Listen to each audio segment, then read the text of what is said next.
Sherlock Holmes and the Caldwell Manor Enigma. Chapter 1. Whispers of the Unexplained. The year was 1897, and a crisp chill hung over London's streets, threading mist through lamplit thoroughfares. I, Dr. John Watson, had not long returned from visiting an old acquaintance when I caught wind of a rumour so peculiar that it set my heart racing. Whispered accounts reached me of a foreboding mansion on the outskirts of the city, a decrepit estate where visitors had vanished without explanation. Those few who dared venture near spoke of strange lights in the windows and faint cries in the dead of night. The newspapers, hungry for sensational stories, seized upon each disappearance as further proof that the house was haunted, or so the gossip went. As a man of medicine and reason, I confess that the notion of ghosts and apparitions seldom entices me, but something in these rumours tugged at my curiosity. The more I read and heard of these vanishings, the more I felt an unaccountable urgency to learn the truth. Was it mere superstition, or was there some darker scheme at work beneath the tales of restless spirits? In another age I might have dismissed such stories outright. Yet my years of acquaintance with Mr. Sherlock Holmes had taught me that behind many a seemingly supernatural event lay a cunning human design.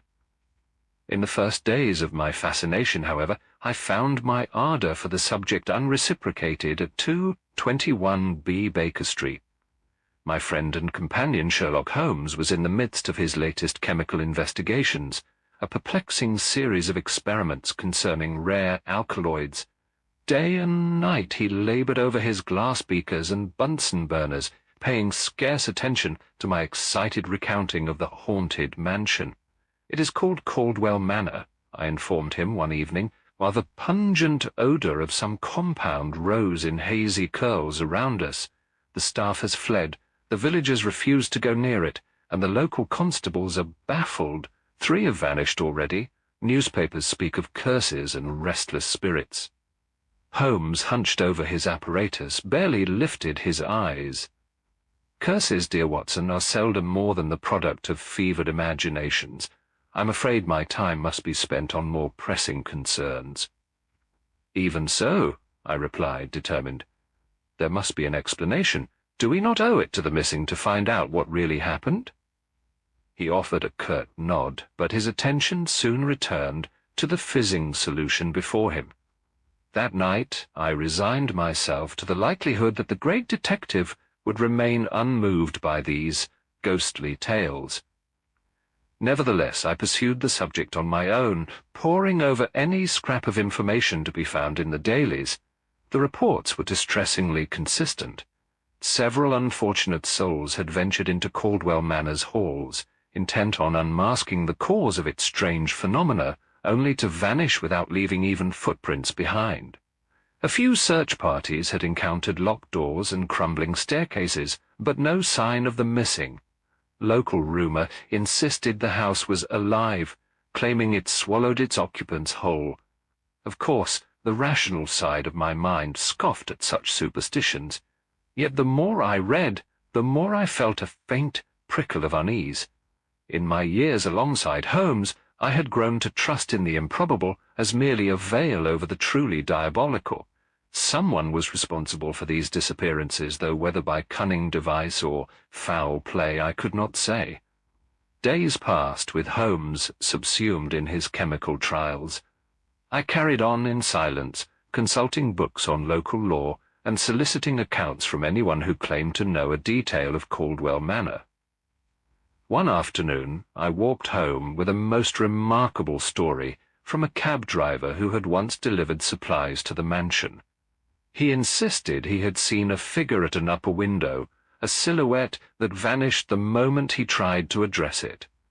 Another account from an elderly villager described hearing shrieks echo through the night, though upon searching the grounds he found nothing but the crunch of his own footsteps on the gravel.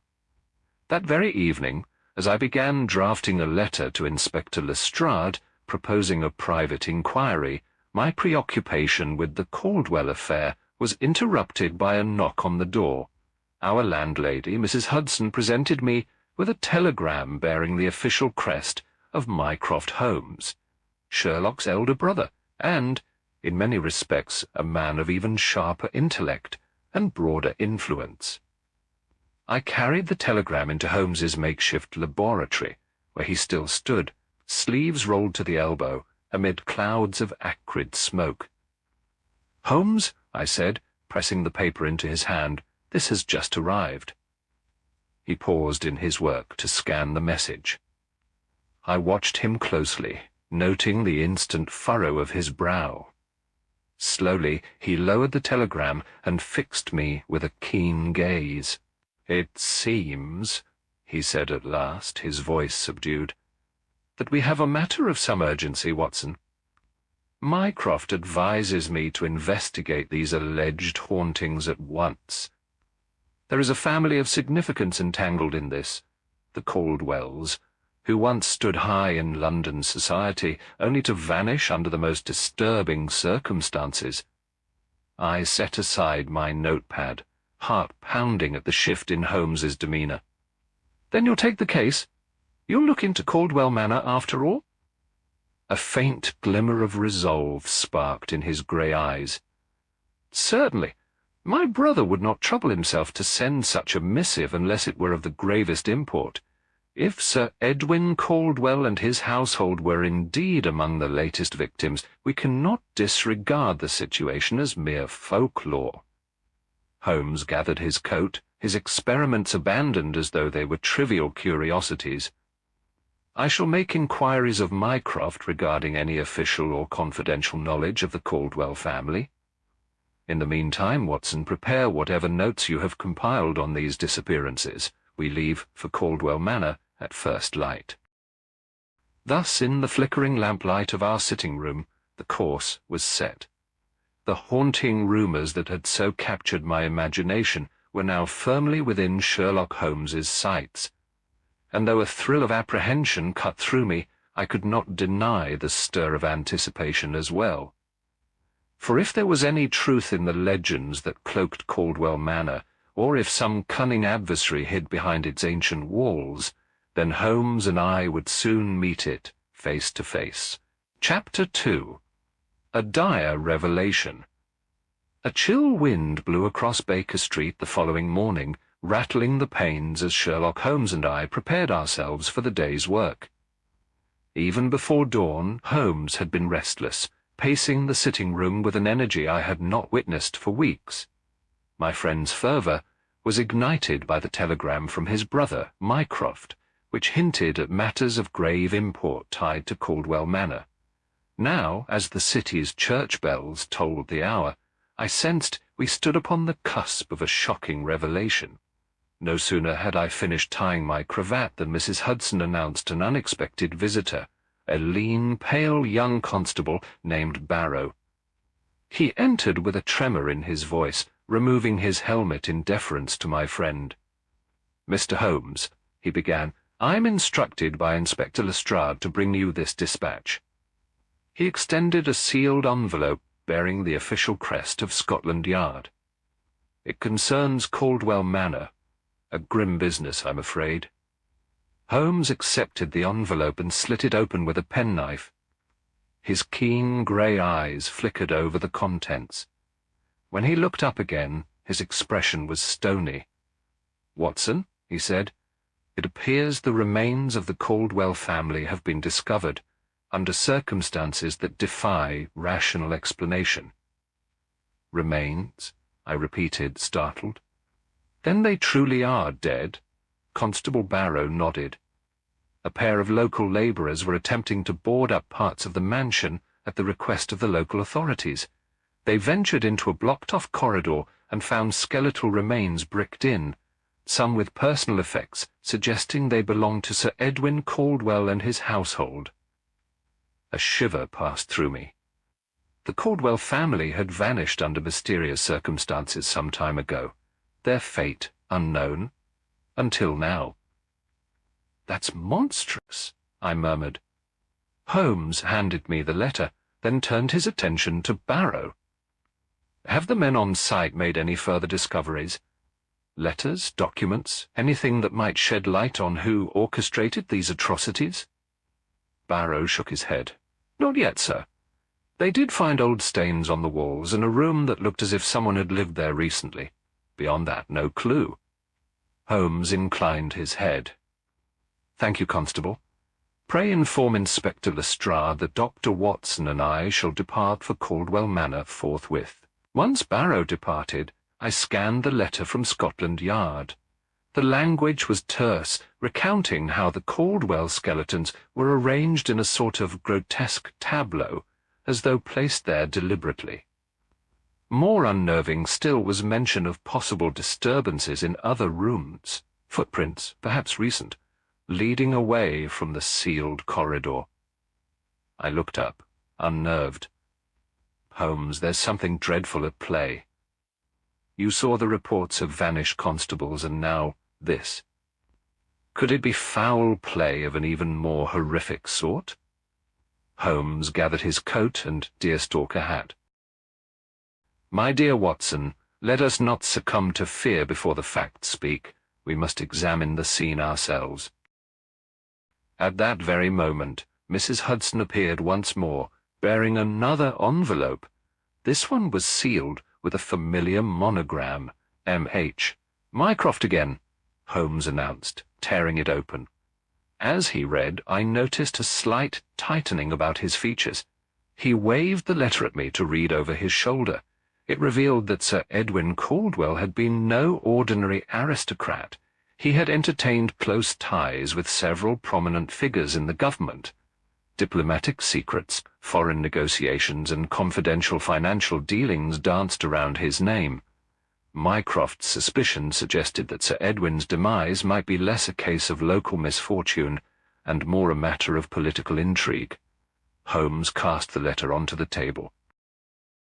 You see, Watson, Sir Edwin was at the heart of influential circles. Such men attract formidable enemies. If the tragedy at Caldwell Manor is connected to his activities, it may be no common crime. Then the rumors of a haunted mansion might be a deliberate mask, I said, my voice hushed with realization. Some cunning villain could be fostering these superstitions to obscure more tangible misdeeds. Precisely, Holmes replied. We've encountered similar deceptions before. Recall the Hound of the Baskervilles. Rational minds must cut through the veil of superstition. Without further delay, we packed our necessities into a small valise. Holmes insisted on bringing a selection of forensic powders and reagents, evidence of how seriously he viewed the investigation. For my part, I secured my medical bag, silently praying I would not need its contents. We reached Waterloo Station at midday, the sky overhead as grey as the train's billowing steam. The ride to Hampstead was uneventful, yet tense. Holmes maintained a fierce silence, eyes fixed upon the window, though I knew his mind churned with myriad possibilities. The damp countryside blurred past, but my thoughts remained fixed upon Caldwell Manor and the grim fate of its occupants. By late afternoon, we found ourselves once more at the gates of that sombre estate, a structure wreathed in leafless trees and creeping ivy. The few villagers we passed regarded us with expressions of mingled pity and dread, as if we were doomed souls approaching the maw of some waiting beast. Even I felt a pang of disquiet upon glimpsing the mansion's dark windows, each like an empty eye socket staring from a skull. At the threshold, we were met by a shaken constable who led us to the scene of the macabre discovery. The air within the corridor was thick with dust and the faint odour of decay. In the gloom, I saw what must have once been a servant's passage, now blocked by rubble, but recently cleared enough to reveal a cramped space. There, lying on bare stone, were skeletal remains, still clothed in rags of what had once been fine garments. Holmes knelt down, candle held aloft, his gaze roving over the bones and the dim corners of the passage. "Watson," he said softly, We stand at the gateway of a deeper enigma. If the Caldwell family truly met their end here, it was not by accident. Someone arranged this, someone who feared the Caldwell name, or the secrets they carried. The flickering candlelight caught the hollows in the walls, revealing faint, spidery markings. A single drop of water struck the stone, echoing like a distant heartbeat. At that moment, I felt the weight of the tragedy with fresh force. The Caldwell name had once been spoken with respect across London. Now their only monument was a crypt of sorrow hidden beneath rotted timbers. Rising to his feet, Holmes set his jaw.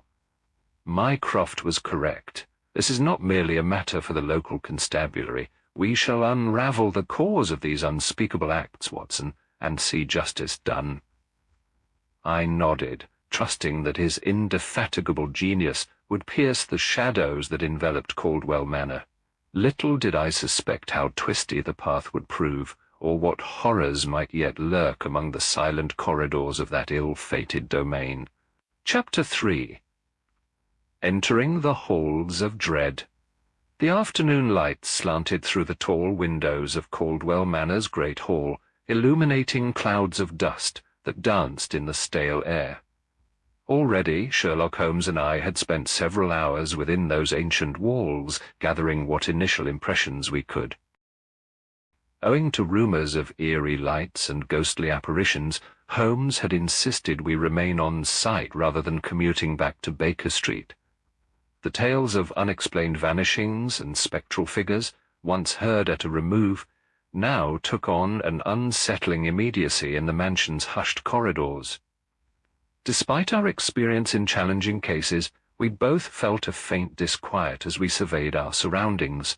A broad, decaying staircase curved up to the first floor, its banister thick with cobwebs. Portraits of the Caldwell family, many coated with grime, stared down from the walls, their watchful gazes seeming both forlorn and reproachful. The disrepair was palpable, peeling wallpaper, cracked floorboards, and furniture shrouded in dusty sheets. Standing nervously in a corner, the lone housekeeper, Mrs. Hargreaves, twisted her apron in trembling hands. I never wanted to abandon the estate," she explained in a trembling voice. "But after the rumours and the vanishings, no one dares come near. The villagers say lights burn in the windows at midnight, and... oh, the footsteps." She trailed off, looking over her shoulder as though expecting a phantom to appear at any moment. Holmes approached her kindly. "You've done the manor a great service by staying, Mrs. Hargreaves. Any detail you recall, however small, may prove invaluable." He then gestured to the footprints visible on the dusty floor. "Tell me, have you seen these before?" In the fading daylight, the prints were distinct enough to suggest a recent origin. They led from the front door into one of the side corridors, then vanished abruptly by a locked parlour. Mrs. Hargreaves nodded, eyes wide. "I come here sometimes to dust, sir, but I seldom tread that way. The door at the end has been locked for as long as I can remember." Holmes withdrew a small magnifying lens from his pocket and dropped to one knee, meticulously examining the impressions. "Look, Watson," he said, beckoning me closer. "The soles indicate a man's shoe, but the depth suggests he was carrying something heavy. Notice how the print is deeper on one side, as though weighted down." "Indeed," I replied. "Could it be a trunk? A piece of furniture?" "Possibly." Holmes stood and addressed the housekeeper again. "Mrs. Hargreaves, would you kindly show us what you can of the mansion's locked rooms? Any keys, old or new, might prove necessary." She hesitated. "Some of the keys were lost when the family disappeared. But I'll gather what I have." As Mrs. Hargreaves hurried off, Holmes and I advanced into the corridor in question. The wallpaper here was tattered and damp, and the air felt stifling, as though it had not circulated for years. At a blind corner, I nearly tripped over a missing floorboard, the gap revealing beams and shadows below. A faint draught wafted upward, carrying with it a curious earthy smell. Holmes paused, nostrils flaring. "Strange," he remarked, kneeling to peer into the gap. "There's a space beneath this floor, likely the same foundation we saw in other sections. But this particular area is warm, or at least less cold, as though air is moving." He pressed an ear against the opening, listening. After a moment, he shook his head and rose. "No immediate clues there. Let us see if we can find a more conventional entry." Presently, Mrs. Hargreaves returned with a small ring of mismatched keys. She led us to the locked parlour, where Holmes tried them one by one until the rusty lock finally gave way with a protesting creak. We stepped inside to a chamber that appeared to have once been a gentleman's sitting room. A heavy writing desk stood against the far wall, an antique sideboard to the left. Dust motes glittered in the last rays of daylight, disturbed by our presence. Holmes's eyes lit on a door at the room's rear, a second exit locked from inside by a bolt. He unfastened it, revealing another corridor beyond, one not on the standard blueprint of a typical Victorian country house. The passage was narrow, dim, and chill. "Interesting," he observed. "It seems Caldwell Manor holds more than the usual allotment of hidden passages." We advanced with caution, the boards creaking beneath our weight. Like the corridor outside, footprints marked the dust here as well, though these prints were smaller, perhaps those of a child or a slender-footed individual. The route led us to a tight spiral staircase descending into near darkness. Mrs. Hargreaves peered warily down, refusing to proceed. Holmes lit a small lantern from his pocket kit. "Come, Watson," he said. "We shall see if these steps lead to any of the basements or sub-levels we have yet to explore. If you prefer to remain here, Mrs. Hargreaves, please do. I wouldn't advise you go alone elsewhere in the house until we return." She nodded, relief mingling with fear. We descended, lantern in hand, the narrow steps spinning us downward into the earth. The air cooled further, and the smell of damp stone grew stronger. I could hear the faint dripping of water somewhere distant, an echoing sound that made the entire place feel hollow and vast. At the bottom, we discovered a cramped landing that opened into a low-ceilinged room. Dust-laden shelves lined the walls, laden with what looked like old ledgers and cloth-bound volumes. In the lantern's glow, I could read the spines, household accounts, inventories of the estate's furnishings, and some that bore no title at all. The footprints continued, weaving among the shelves and vanishing through an archway to the right. Holmes lingered by one shelf in particular, running a finger across a faded label. "Property deeds," he murmured, brushing dust aside to reveal the Caldwell seal. Perhaps Sir Edwin attempted to reorganize or hide certain records before the family vanished. I studied the footprints once more. They certainly did not suggest casual exploration, rather they traced a direct path, as if the person knew precisely where they were headed. We ventured through the archway into a second room, only to find it disappointingly empty. No footprints, no crates, nothing but stale air. "They must have doubled back at some point," I suggested. Holmes nodded, a faint frown creasing his brow. "Or else they found what they sought and departed via another route." Returning to the desk upstairs, we discovered Mrs. Hargreaves waiting anxiously. She jumped at our sudden appearance. "Did you find anything, sirs?" Holmes offered a measured response. More curious footprints, and a hidden staircase leading to a sub-level with estate records.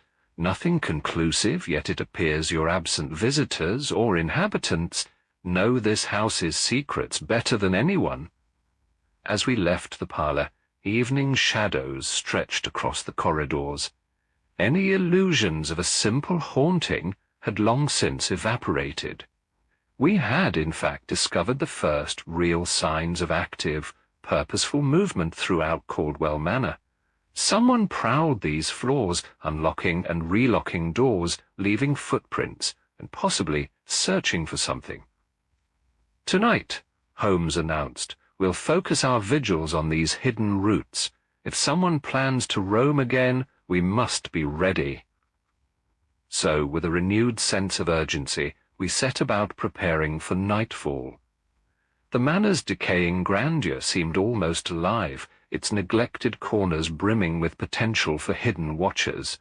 And though the gloom closed in like a physical presence, we would press forward, resolved to uncover who or what truly lurked within Caldwell Manor's forsaken halls.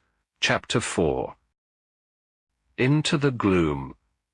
Morning in Caldwell Manor brought little relief from the shadows that seemed to cling to every surface. Though the sun rose beyond the tattered curtains, its light remained weak and filtered, as though reluctant to enter such a forlorn place. After a fitful night's rest, Sherlock Holmes and I resolved to devote the entirety of the new day to exploring the mansion from attic to cellar. We hoped to unearth a rational explanation for the unsettling phenomena reported by Mrs. Hargreaves and the villagers. Our first task was to revisit the dusty chambers on the second floor, where we had glimpsed footprints and found abandoned furniture. Holmes moved quickly from room to room, examining cracks in the plaster, lifting carpets to check for signs of hidden passageways, and tapping at the walls in search of concealed panels. "If the rumors of ghostly apparitions are fueled by a living presence," he remarked, "then that presence must have a means of moving about unseen. Houses of this age often boast secret corridors, a boon to any miscreant with cunning enough to exploit them." We did, indeed, find suspicious irregularities. In one corridor, the wooden paneling bore deep scratches, as though someone had raked it with a knife or a sharp object. In another room, a half-burned letter lay among scattered papers on an old writing desk. The letter was fragmentary, with only a few lines legible. "Fear that our secrets will be revealed. My husband insists we stay. Dreadful voices at night. Must not let—" Holmes studied it intently, his lips pressed in a thin line. "Sir Edwin Caldwell, I surmise, or perhaps his wife. The mention of secrets and dread suggests a building tension within the family. We should examine any surviving correspondence more thoroughly." By midday, we had accumulated a small collection of clues, brittle papers hinting at conflict, scratch marks on walls, and footprints that began but never ended. We retired to the manor's drawing room, which Mrs. Hargreaves had kindly tidied for our use. There, over a meagre lunch of bread and tea, Holmes rifled through the pages we had gathered, while I organized them as best I could by date and subject. Many were undated, the ink badly faded, but some hinted at financial troubles and pressing debts. Others implied a simmering feud, though whether with an external party or within the family itself was unclear.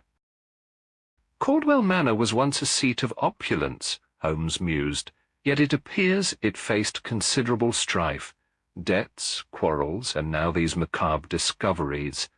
I am increasingly convinced someone profited or attempted to profit from the family's downfall."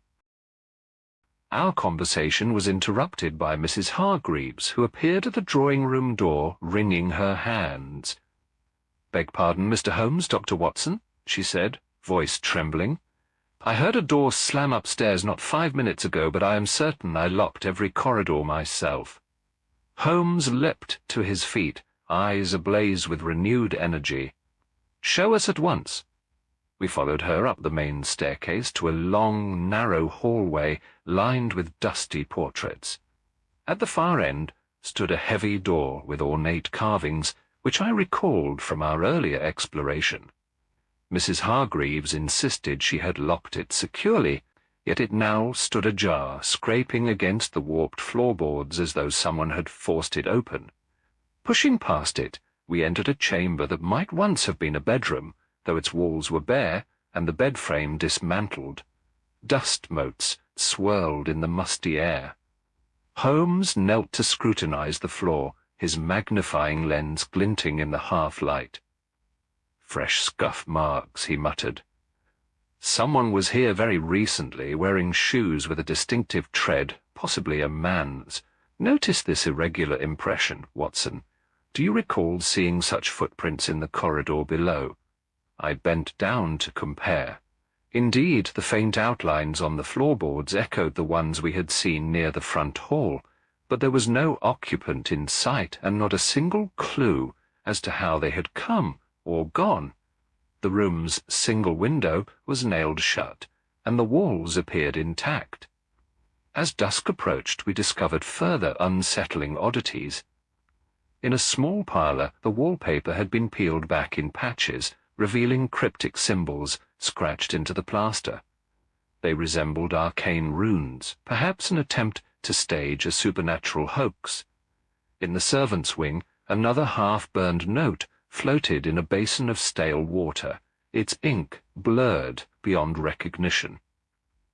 Pieces of a strange puzzle lay scattered about the manor, yet we had no overarching key to bind them together. Night descended swiftly, bringing with it an oppressive hush. Holmes recommended we maintain a vigil, hoping the intruder might betray their movements under cover of darkness. We stationed ourselves at separate vantage points, with Mrs. Hargreaves safely ensconced behind locked doors. I took the second-floor landing, armed with a lantern and my revolver, while Holmes prowled the ground-floor corridors.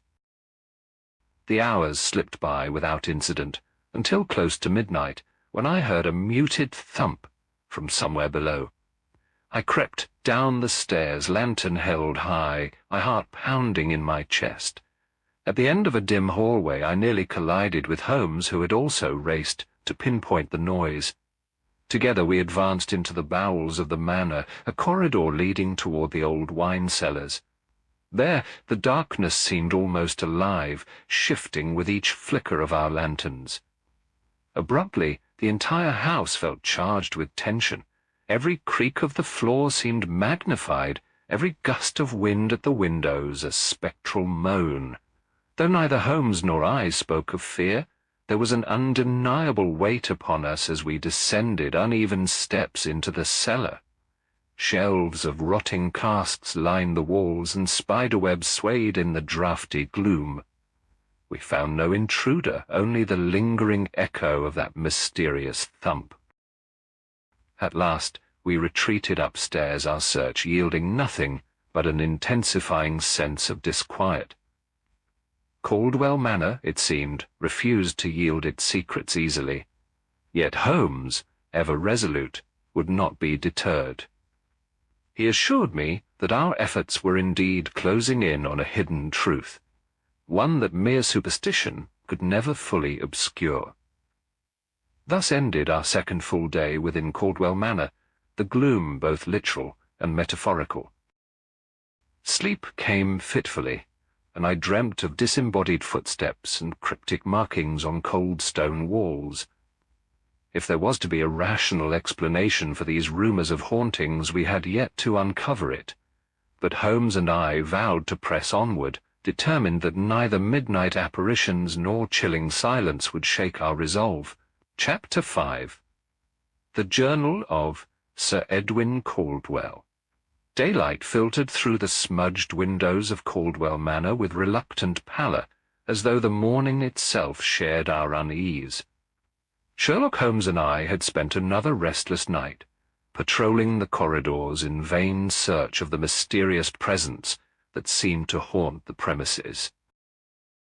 We found only whispers of its passing, faint sounds, shadows that fled at our approach, and the ever-present spectre of dread. It was late morning when Mrs. Hargreaves timidly sought us out in the dusty library.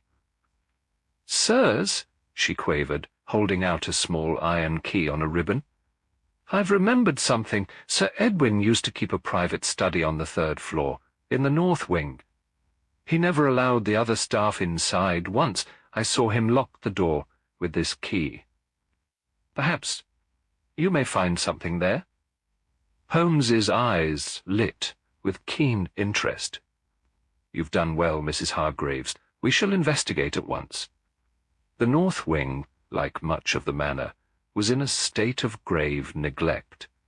Its corridors were lined with portraits shrouded in grey sheets, and the windows let in only meagre slivers of light. At last we came to a door fitted with a brass plate inscribed S.E.C., the initials, of course, for Sir Edwin Caldwell. We tried the key, and it turned with a rusty protest. Inside we discovered a cramped but well-appointed room, an atmosphere of quiet secrecy woven into every detail. Shelves of ledgers and books lined the walls. A worn leather armchair faced a fireplace still laid with half-burned logs. Dust sheeted the desk. Holmes immediately began examining drawers and pigeonholes, methodical as ever. Within minutes, he drew out a slim volume bound in cracked, dark green leather. "Watson," he said, lifting the journal so I could see it. "The personal diary of Sir Edwin Caldwell." A hush fell between us as we realized the significance of the find. With great care, Holmes opened the diary to its initial pages, scanning the neat script. The earliest entries were ordinary enough, mention of estate finances, guests arriving for weekend hunts, and minor concerns about the manor's upkeep. As he flipped further, however, the tone shifted. "The later entries," Holmes murmured, "they grow uneasy." He placed the diary on the desk, and together we read March 3rd. Strange footsteps in the night. Went to investigate, found no one in the corridors. Could it be imagination? Yet others in the house report hearing it too. March 11th. Doors refused to open, though they are not locked. Heard a child sobbing, but upon searching every room, found none. March 15th. Margaret says she saw a shadow pass through the wall. I cannot abide such superstitions, yet there is an unspoken terror gripping the household. Even the servants whisper of ghosts. The entries continued in that vein, each new notation more alarmed than the last. Sir Edwin wrote of how he had considered dismissing the tales as mere hysteria until he himself experienced doors slamming behind him without cause, sometimes locking themselves when no key was turned. He documented sightings of an indistinct figure at the upper window, and more disturbingly the sensation that someone stood behind him at all hours. Halfway through the diary, we encountered a particularly revealing entry. "Thank you so much, my old 25th, if you like the story. At first, the society of gentry or unwavering saps of disgust motivated or a thief. But these events grow more puzzling by the day. The staff are frightened, and I cannot calm them. My wife begs we leave Caldwell Manor immediately, but how can we abandon our home? Our finances are perilous, and I fear scandal if we fail to meet our obligations here." Holmes read this passage twice. "A family in distress, Watson. He is torn between duty to this estate and the mounting fear of something he cannot name." Further on, the final entries took an ominous turn. April 2nd, children. Wake at night, crying of whispers. I heard them myself today, like voices calling from the walls. Doors locked me in the study for an hour, though the key lay on my desk. Some force toying with us? I cannot sleep. April 5th. Margaret insists an evil presence resides here, but I remain unconvinced. Could it be sabotage from a mortal hand? Someone aims to drive us from our home. My heart lurches at every sound. We cannot go on like this. At this, the journal ended abruptly, as if Sir Edwin's fears had overtaken him before he could finish. The blank pages that followed were thick with dust, their edges unturned. We exchanged glances, the weight of the revelation settling over us. Holmes closed the diary, his expression severe. So there were indeed unexplained occurrences, footsteps, locked doors, Voices. Caldwell's final note suggests he suspected a flesh-and-blood adversary, employing these tricks to torment the family. That is in line with our own observations. Yet the full truth remains elusive. I nodded, recalling the half-burned letters and cryptic scratches we had uncovered elsewhere. This diary confirms the family's mounting dread, but it also underscores that these hauntings may have been staged to conceal a criminal plot. Outside, a gust of wind rattled the window, and a swirl of leaves skittered across the sill. The mere thought of someone orchestrating such a cruel charade within these walls set my nerves on edge. Holmes snapped the diary shut. Sir Edwin's words are invaluable, Watson. They reveal a family under siege, financially vulnerable and haunted by a cunning force. These so-called ghosts likely serve to frighten the Caldwells and any meddling staff into compliance or confusion. We left the study, diary in hand, and found Mrs. Hargreaves waiting in the corridor, her anxious face betraying her worry. Holmes assured her we were making progress, though the clues we discovered were far from comforting. She asked if we might share what we had learned, but Holmes gently demurred. "Not yet, madam," he said. "The picture remains incomplete, but rest assured, we draw closer to understanding what befell this household." That evening, seated by a modest fire in the library, Holmes and I pored over the Caldwell diary once more, cross-referencing each entry with the scraps of evidence in our possession. A horrifying portrait emerged, a once proud family gradually worn down by unexplained torment. Their final days had been filled with dread, culminating in the unspeakable fate we now strove to illuminate. Yet, as Holmes reminded me, each supernatural flourish bore the hallmarks of human cunning: strategically placed footprints, cunningly locked doors, whispered voices in the dead of night. The so-called haunting, it seemed, was a mask behind which a sinister design was unfolding. Our challenge now was to tear that mask aside and expose the hand of the villain lurking in Caldwell Manor's shadows. Chapter 6. Secrets Beneath the Floorboards. A damp chill hung in the corridors of Caldwell Manor the following morning, setting my nerves on edge as Sherlock Holmes and I continued our investigation. The discovery of Sir Edwin Caldwell's private journal had cast fresh light upon the family's final days, yet the mystery of what truly haunted these halls only deepened. Whispers of footsteps and locked doors now yielded to a new puzzle. A strange draught in the rear corridor, where no window or vent could account for such a gust of air. Ever attuned to the subtlest incongruities, Holmes paused in that corridor, a place seldom used even when the estate thrived. He raised a hand to still me. "Do you feel it, Watson?" he asked quietly. A faint breeze stirred the back of my neck, its source elusive. I nodded.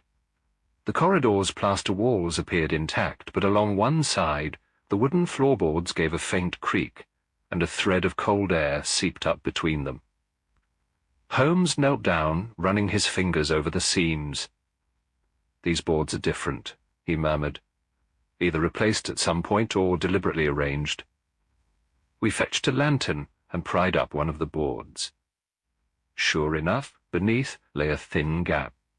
With cautious determination, Holmes tested the adjacent boards until one rose on concealed hinges. There, hidden beneath layers of dust, lay a hatch secured by a small iron latch.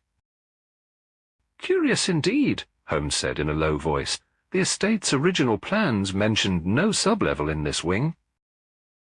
My heart pounded with a mixture of excitement and unease as we undid the latch. The hatch opened onto a narrow flight of stone steps plunging into darkness.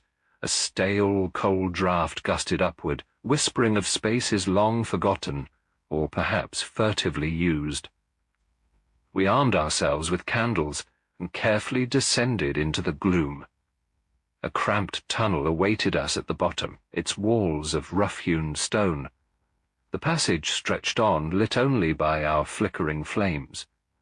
At intervals the stones bore strange marks, half-obliterated carvings of spirals and angular symbols that defied immediate identification. "What can you make of these, Holmes?" I asked, one hand tracing a spiral that circled itself thrice before breaking into jagged lines. Holmes studied the carvings with narrowed eyes. "They are not typical masonry marks, nor do they match known alphabets. They may be an invented script or symbolic scrawling by someone dabbling in esoteric matters. It would not be the first time unscrupulous persons used occult trappings to intimidate others." We pressed on, the tunnel's silence punctuated by the soft drip of moisture somewhere in the darkness. Before long, the corridor opened into a low-ceilinged chamber. The air was thicker there, tinged with a faint odor of spent candles, and something more pungent, perhaps incense or chemicals. At the center stood a crude table, ringed by a circle of symbols similar to those on the walls. Holmes moved forward cautiously, lantern held aloft. "This is no idle hideaway," he observed. "It appears to have been used for gatherings. Clandestine ones, by the look of it." Around the makeshift altar lay scattered remnants, charred stubs of black candles, scraps of paper marked with cryptic words, and stains on the stone floor hinting at spilled liquids, possibly wax, possibly something more unsettling. I stooped to pick up one of the torn scraps. It bore a spidery script of strange letters, the writing so erratic it seemed almost feverish. "This is quite beyond the realm of typical country superstition," I said, my voice echoing in the chamber. "Someone has gone to great lengths to create or mimic a ritual setting." Holmes nodded, his keen gaze roaming the shadows. "Indeed, whether these rituals were genuine or staged, they serve a purpose. Fear can be a powerful weapon." As we explored the chamber, Holmes noticed footprints near one corner, a series of overlapping impressions in the grime. He knelt to examine them under the lantern's glow. "Several sets of prints," he murmured. "I see at least 2 distinct sizes, possibly more. These are no mere relics from the Caldwell family's time. The prints look relatively recent." A shiver coursed through me. Then we are not alone in these depths. Holmes stood, his expression grave. "Someone, or multiple persons, continues to use this subterranean space. If Sir Edwin Caldwell's final journal entries suggest he suspected a living adversary masquerading as a haunting, this chamber stands as compelling evidence. The so-called ghosts upstairs may well be intruders coming and going through hidden passages like this one." We pressed on to the far side of the chamber, where the passage split into 2 narrower tunnels. One was partially collapsed, a heap of rubble blocking further progress. The other, though cramped, bore fresh scuff marks on the walls as if someone had recently squeezed through. "Shall we continue?" I asked, my throat tight. Yet I knew we had little choice if we hoped to unravel the full truth. Holmes led the way, sliding sideways along the tunnel's damp walls. After several yards, it opened into a second, smaller chamber, empty, save for more scrawled symbols on the walls. The floor here showed no footprints, suggesting that whoever used these tunnels favored the main chamber we had just left. At length, we doubled back to the first chamber, where we spent another hour cataloguing the items scattered about. Holmes carefully collected samples of the black candle wax, bits of charred paper, and a small file we found under the table. At one point, I thought I detected a faint sound, like a whisper, or a shifting of stones from somewhere deeper within the labyrinth. But when we rushed to investigate, only silence greeted us. "We have gleaned enough for one day," Holmes said at last, though reluctance shadowed his face. Further forays will require more thorough preparation and possibly the assistance of the local constabulary. Returning to the corridor above, we resealed the hatch, ensuring we left no trace that might alert any hidden lurkers to our discovery. Then, stepping once more into the dim lamplight of Caldwell Manor's back passage, we stood in unsettled reflection on what we had found below. "Those footprints prove that the mansion's secrets remain in use," I remarked, lowering my voice as though the walls themselves might be listening. Holmes agreed. "We have delved beneath the floorboards and found not restless spirits, but an active, organized scheme, whether fraudulent or perhaps more sinister yet. By all appearances, someone orchestrated bizarre rituals to cultivate an atmosphere of fear. The question remains, to what end?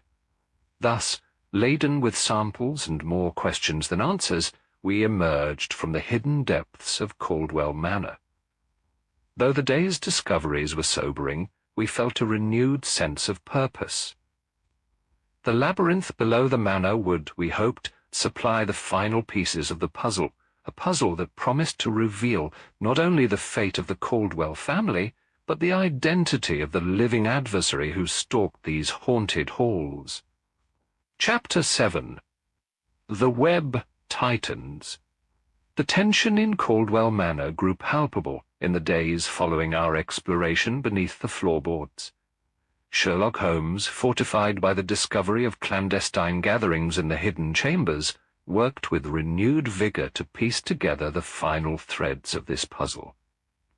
We had assembled an ever-growing collection of evidence, from strange symbols carved on stone to footprints in the labyrinth beneath the house, and each new clue seemed to confirm that human design, not spectres, haunted this forsaken estate.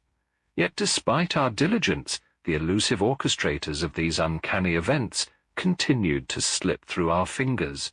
One late afternoon, as we gathered in the ground-floor library to revisit Sir Edwin Caldwell's diary and the cryptic fragments we had unearthed in the cellar, Mrs. Hargreaves interrupted us in a state of distress. "Dr. Watson," she cried, "someone is upstairs in Sir Edwin's private study. I heard a crash, the sound of furniture overturning." Holmes sprang from his seat.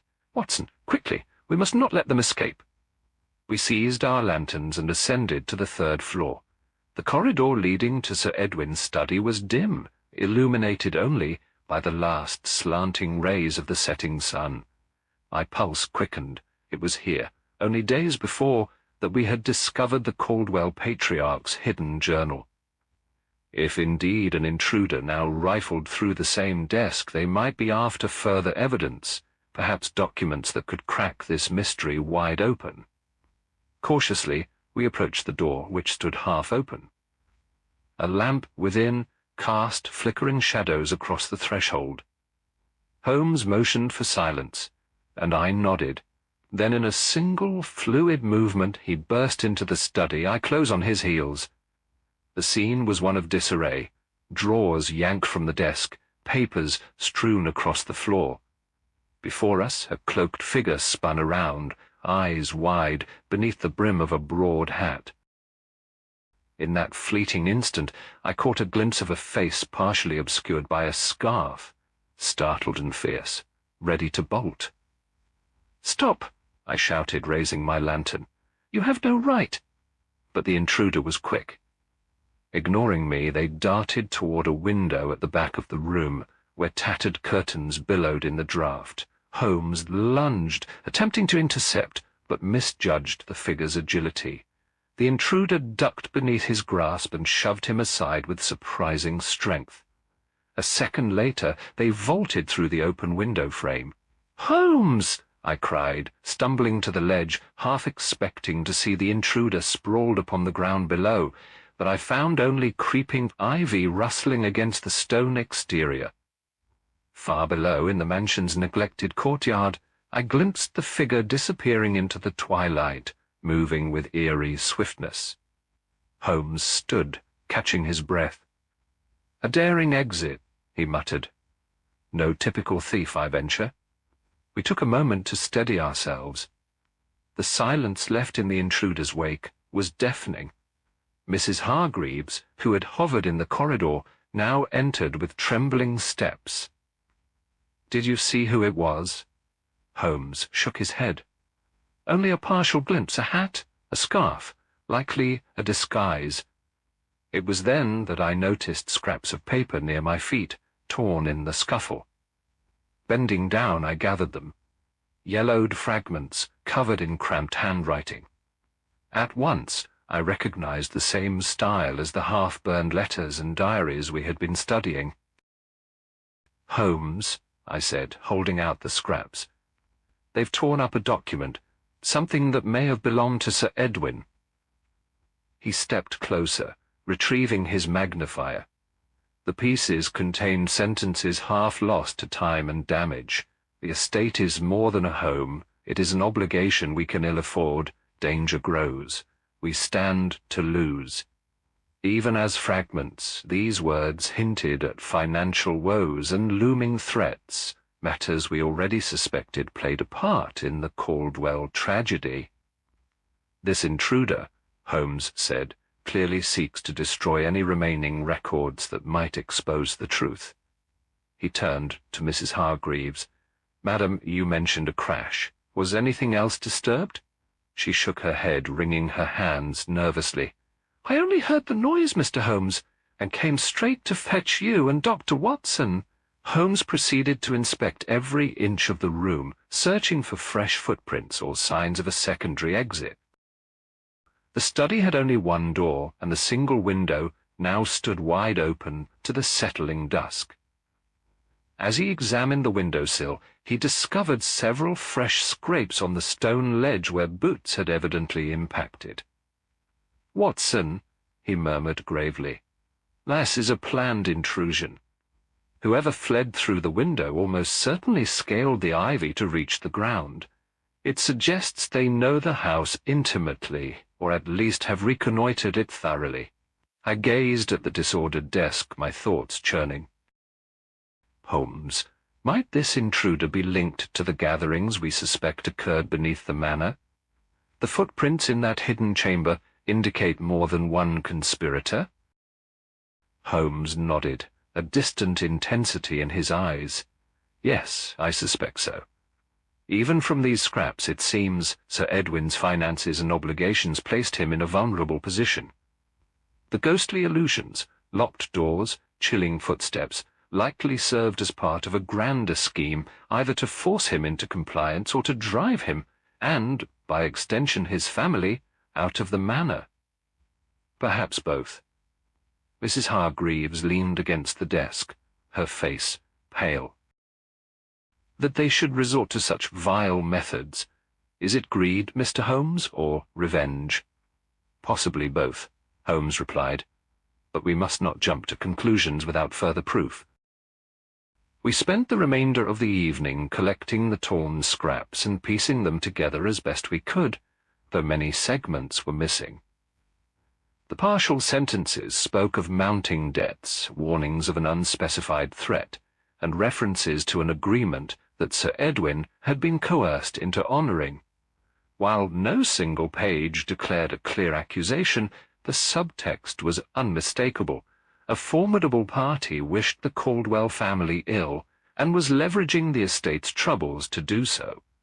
Later, as we reconvened in the library, heart still pounding from the near capture, Holmes stared at our fragments upon the table. "This intruder's desperation suggests the final revelations must be close at hand," he said softly. "They strike now, hoping to shield themselves by destroying evidence.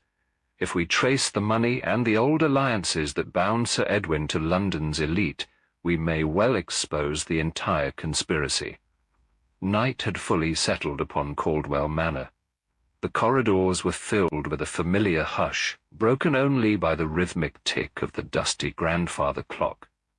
Yet beneath this veneer of silence, I could sense an invisible web tightening, fueled by greed, vengeance, or both, drawing us inexorably toward the truth behind the Caldwell family's demise. Holmes's resolute gaze fixed upon the scattered papers. "We have survived mere illusions, Watson," he remarked.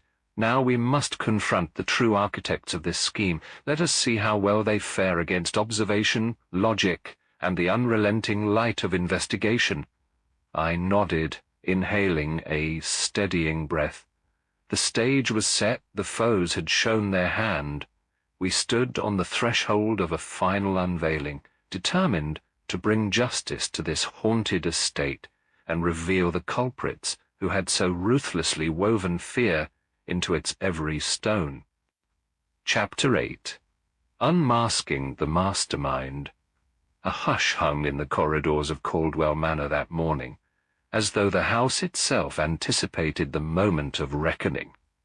Sherlock Holmes and I had passed a sleepless night piecing together the remnants of Sir Edwin's torn documents, correlating each fragment with clues from the hidden tunnels and the cryptic gatherings beneath the floorboards. What emerged was a tapestry of betrayal, greed, and meticulously orchestrated terror.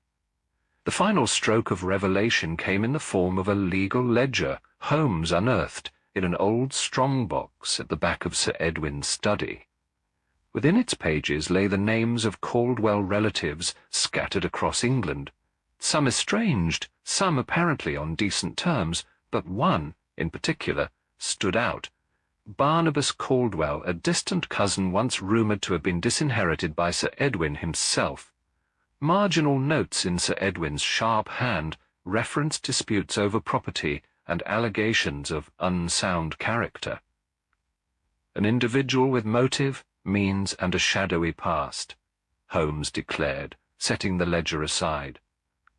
If Barnabas believed he was cheated of his rightful inheritance, he might employ any manner of ruse to claw it back. By mid-afternoon, we had summoned Inspector Lestrade and a handful of determined constables to Caldwell Manor. Bearing lanterns, we led them into the subterranean tunnels, Holmes intending to lay a trap.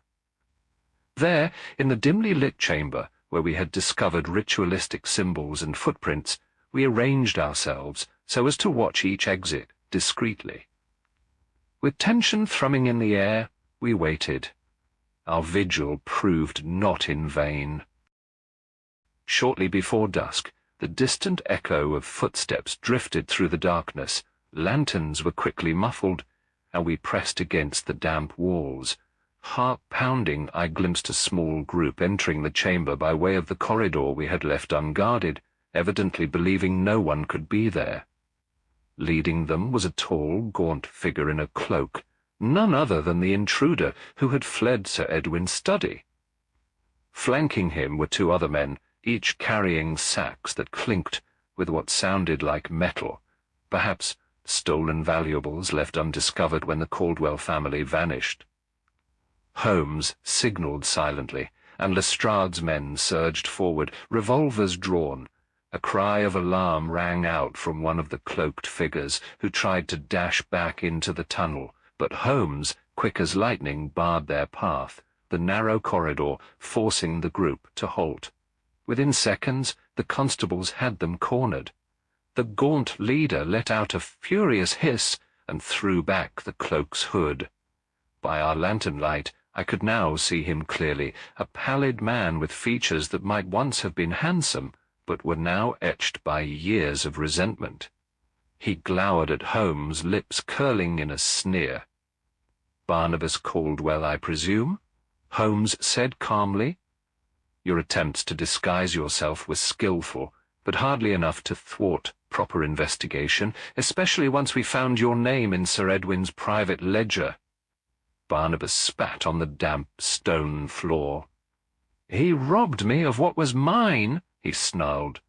"The Caldwell fortune, the estate, everything snatched away by that arrogant old man. Why should I not reclaim it through any means necessary?" Holmes's eyes flashed.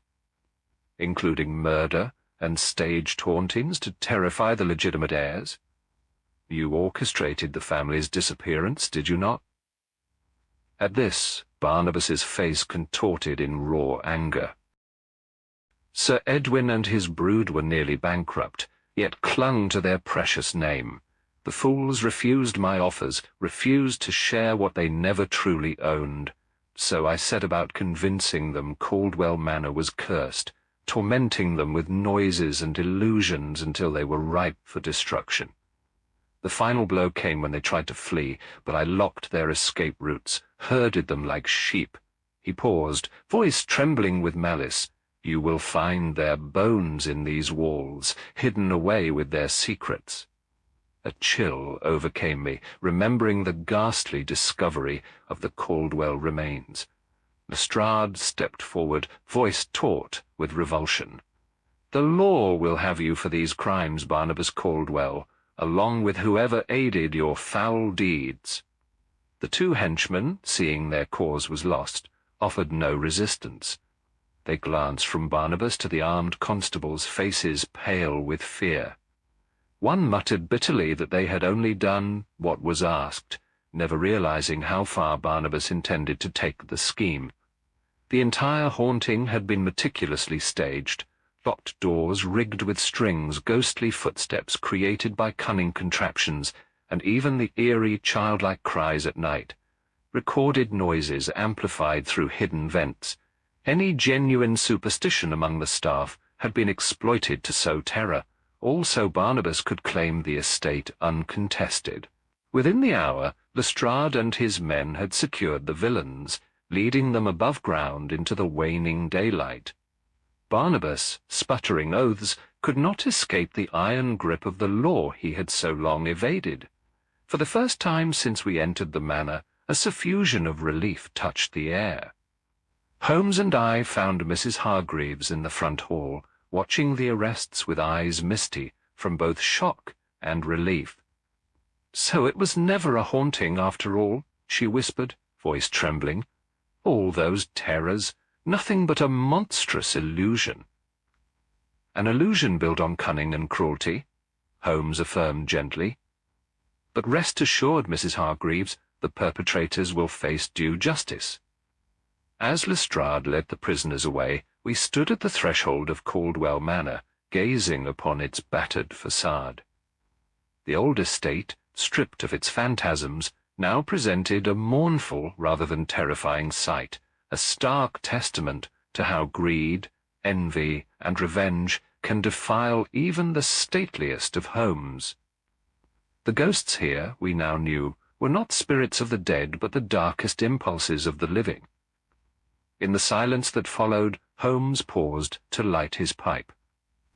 "A pity that wealth and ambition should drive a man to such lengths," he remarked softly. I nodded, recalling Sir Edwin's journal entries, and the last days of a family besieged by horrors they could scarcely comprehend. At least the truth is brought to light, and Caldwell Manor can rest. As for the missing, though we cannot revive them, we may restore their memory to some semblance of dignity. We departed that same afternoon, our carriage rattling away from the gates and on to the winding road back toward London. Passing villagers watched with cautious relief, for the menacing spectre that once gripped the manor had been laid bare and apprehended. Though Holmes wore his usual air of composure, I sensed his quiet satisfaction at another case resolved, albeit with a tragic ending. As we receded into the distance, the sun broke free from its veil of clouds, casting Caldwell Manor in a final golden light. One might imagine, from that gentle glow, the old house's sigh of relief. A burden lifted, its hidden miseries at last exposed. And so we left Caldwell Manor behind, its halls no longer echoing with phantom steps, but with the promise of truth reclaimed from the shadows.